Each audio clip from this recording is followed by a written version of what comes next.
Hello there guys, Taranzo here, welcome. So, Twitter's dead.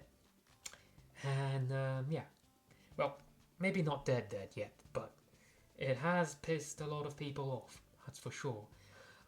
So by now you've probably heard of the two major changes that came to Twitter, or X, some people like to call it these days.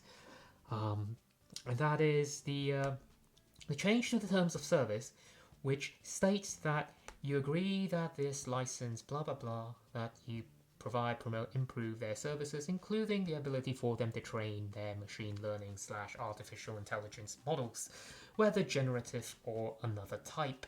So that includes things submitted to their service or wherever, including companies, organizations, individuals. Doesn't really matter. Basically, all that just means is that whatever you post onto X or Twitter, that is free reign for them to just take it and shove it into their machine learning black hole to power their new Grok AI or whatever it is they're trying to make. So, um, so if that's an issue, you might want to think about moving if you haven't already. And then the other one, which is another one, the change to the block function, which is if someone you block, it's your post are set to public, and so that just kind of defeats the whole purpose of the block button. Makes you wonder what's the whole point of blocking anymore. There is none. So, um, so if you're like me and you thinking of moving to Blue Sky, or if you already moved to Blue Sky and you're just trying to find all of your followers and be like, oh my god, I can't find anyone. So there's this neat little app that someone made, some cooler Japanese dude made this thing, I think, called Sky Follow Bridge. So all you need to do, and I'll link below in the YouTube description, or you can just search it up yourself. All you need to do is just go to Chrome Web Store and look for a thing called Sky Follow Bridge. It's just an extension, essentially, and just install it. Now, I'm using a browser called Vivaldi, but it'll work in any Chromium-based browser, so that's Google Chrome or etc. And Vivaldi is also a Chromium-based browser.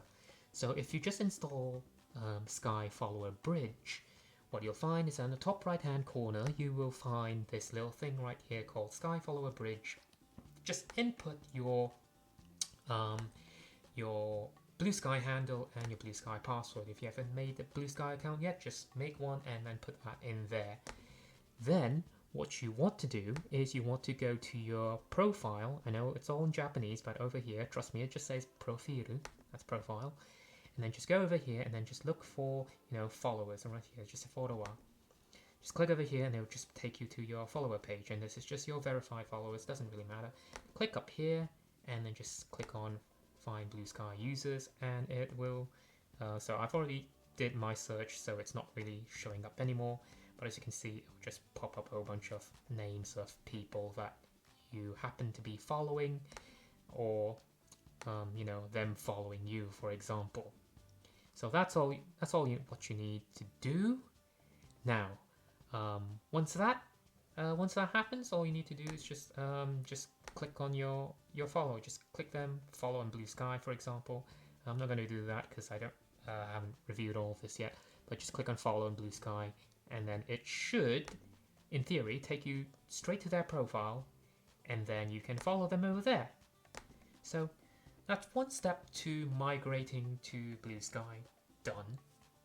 Now, there are a couple other things that you should note if you're coming over to Blue Sky, and if you're trying to, especially if you're an artist and you're trying to get a lot of reach out, I would highly recommend taking a look at feeds.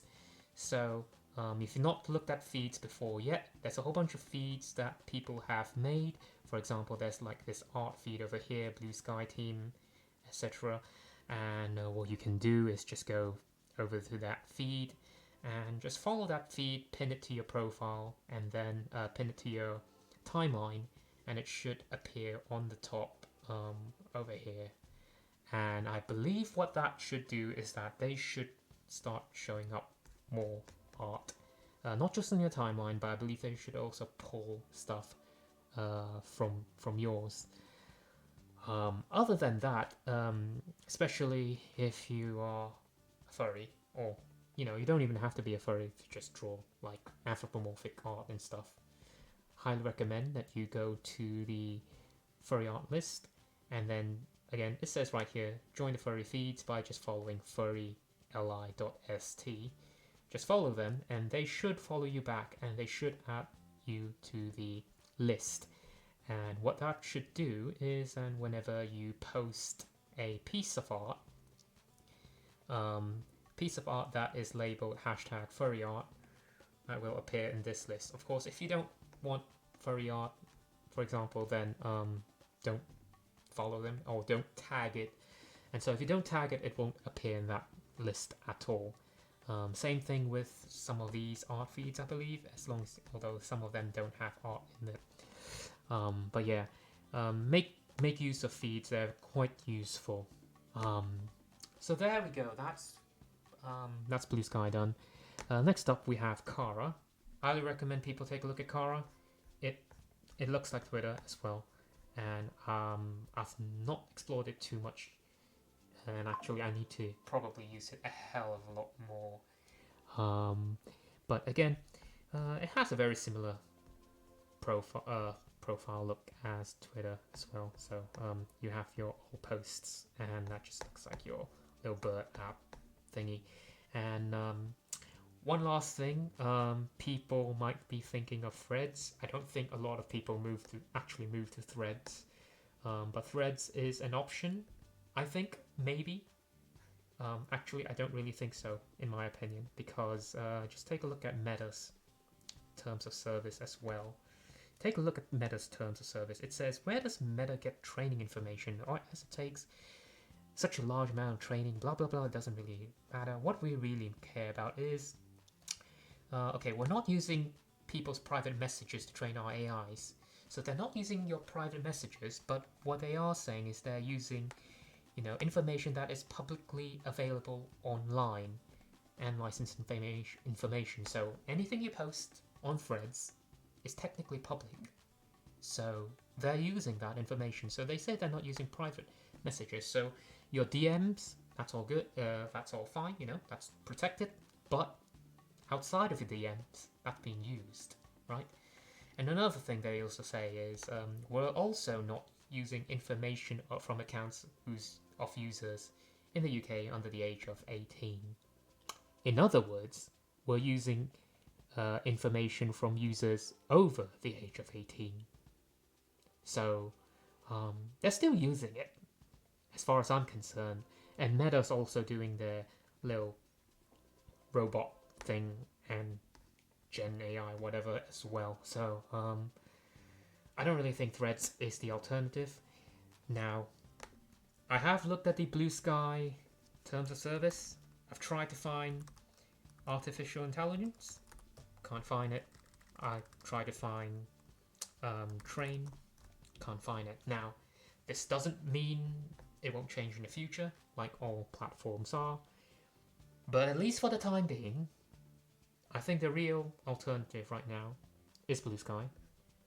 And also Kara. Please do check out Kara. They actually have this little glaze thing, which is quite neat. So if you're worried about, you know, posting artwork that, you know, might be scraped from the internet, because, you know, all these crawler things, they're not really going to care whether you post it on Blue Sky or Kara. You know, they're just, these web crawlers, they're just going to go wherever and download the art, because it's so-called publicly available information, and then train their AIs anyway. So, you know, if you have a chance, take a look at Kara, take a look at Blue Sky, and yeah, that's about it, folks. Thank you very much for watching, and yeah, I'll want to try and make more videos more regularly. I've just been so tired, but it's just a trial again. Anyway, thank you for watching, and goodbye. See you next time. Goodbye.